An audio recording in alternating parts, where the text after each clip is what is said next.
The movie starts with an opening epigram: receive with simplicity everything that happens to you. It's attributed to Rashi. I looked that up. He is a famous Jewish scholar and thinker and historian. So Rashi is Rabbi Shlomo Itzhaki. So they just like ran his name together, and he's Rashi. Mm-hmm. So he's a famed Talmudic scholar. The Coens are Jewish and were raised in the faith, and that's a lot of where this movie comes from. So And in Minnesota, they're, Yeah. in particular where this takes place, which I believe is 1967.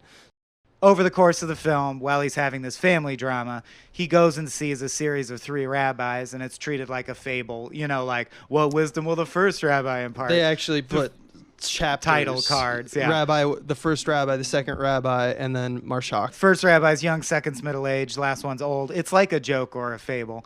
Almost every fable, the format of a fable is to have a punchline at the end, and the story ends before the punchline. That is appropriate to what we're talking about. Yeah. Another symbolism aspect is Larry is a physics teacher, and he always gives basically the same lesson, which is a proof for the uncertainty principle, which we actually already saw the Coen brothers are definitely interested in that principle, as we saw in The Man Who Wasn't There. What we're really dealing with is existentialism and the searching for meaning inside chaos, and through the vise specifically of the uncertainty principle. Meaning is both there and not there in this movie for Larry. He's both married and not. The envelope of cash is both there and not, because everyone's just kind of like wink, wink, nudge, nudge. I didn't give you an envelope, because he's going to take a bribe.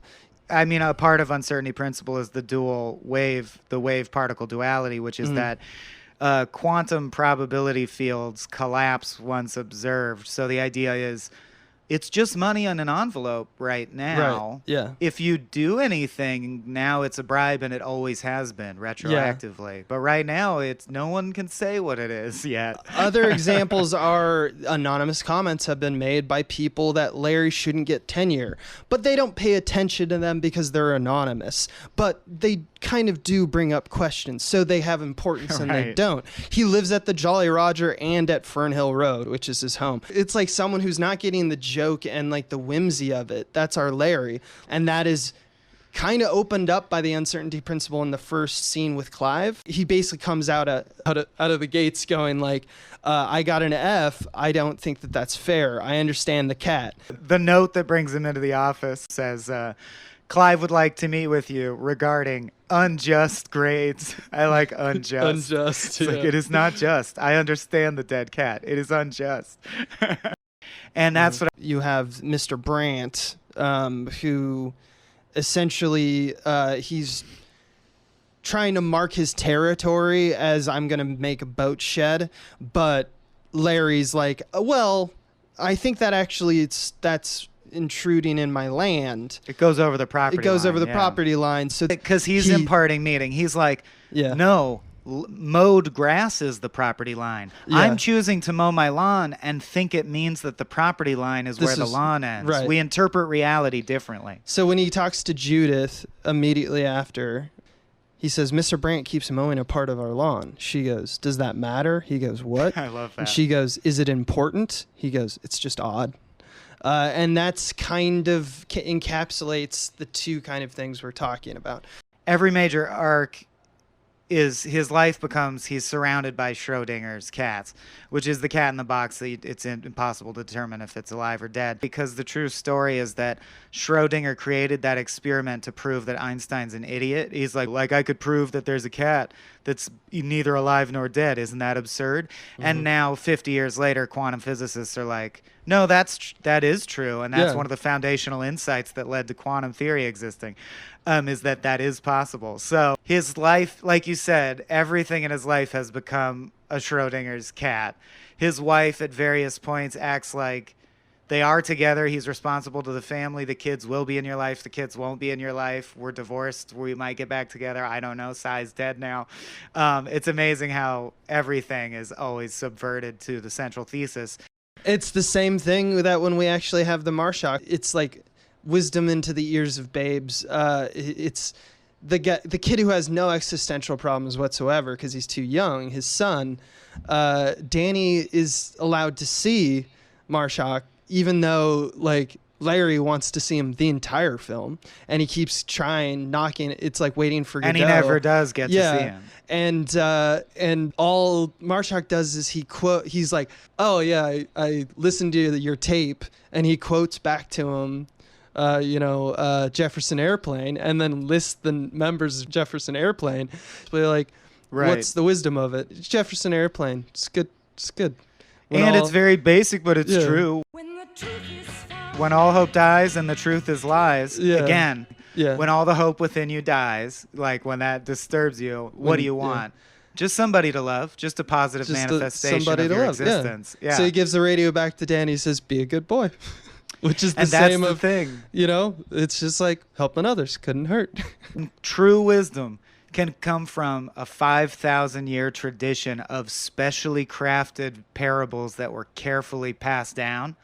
Or a rock song can also be deeply meaningful and lead you to true wisdom. It's what you're open to and what hits you at the right time and how you interpret it. His son is still young enough that he can see a lot of the wisdom and beauty encoded in every atom of the universe just by listening to music and getting high. Mm-hmm. But the tornado is coming, and whether he literally dies in the tornado or not, what I mean is he will become an adult, and one day the thought will occur to him, how can God be good when life seems so wonky and unfair? Mm-hmm. And it will bug him too, like no one escapes battling these issues. He says to his class in his dream, there's the math. This proves conclusively that we can never really know what's going on. And he's right, but he can't accept that. He can teach it to the point of mathematical certainty, but he can't live his life that way. No one can know what the long-term ramifications of any individual choice will be, but you will be responsible for the consequences of those ramifications. It's just like one of those moments where he's just like, that's the parable. That the parable is the cat. The cat elucidates kind of like what we're talking about, but that's not the thing. The thing is the mathematics, and mathematics is the art of the possible, which is something that Sai says later. Yeah. Sai does in his dream, and he goes, no, it isn't. The art of the possible is something else, but I don't remember. Cy Abelman, his name, he's an able man. And he comes to represent, like in the nightmare he has, he says, it's so simple, Larry. I'm a serious man, Larry. I fucked your wife, Larry. That's what's going on. I seriously fucked your wife, my man. And he's beating banging his head into the against his own uncertainty proof. Which the Coen brothers have said about many of their films, is that they feel like they're constantly remaking The Wizard of Oz. Now, I think that that's cool. I don't think it's super important to this movie, only in that, there's tornadoes, there's a Wizard of Oz. I think if I had to have a guess, my guess is when they say Wizard of Oz, the Coen brothers are actually probably arguing about how Wizard of Oz is like the ultimate like adventure story. It's like home, going somewhere, and back again. It's just a very simple structure. I think they probably also have an affinity with the theme of Wizard of Oz being that everything is illusory in the end.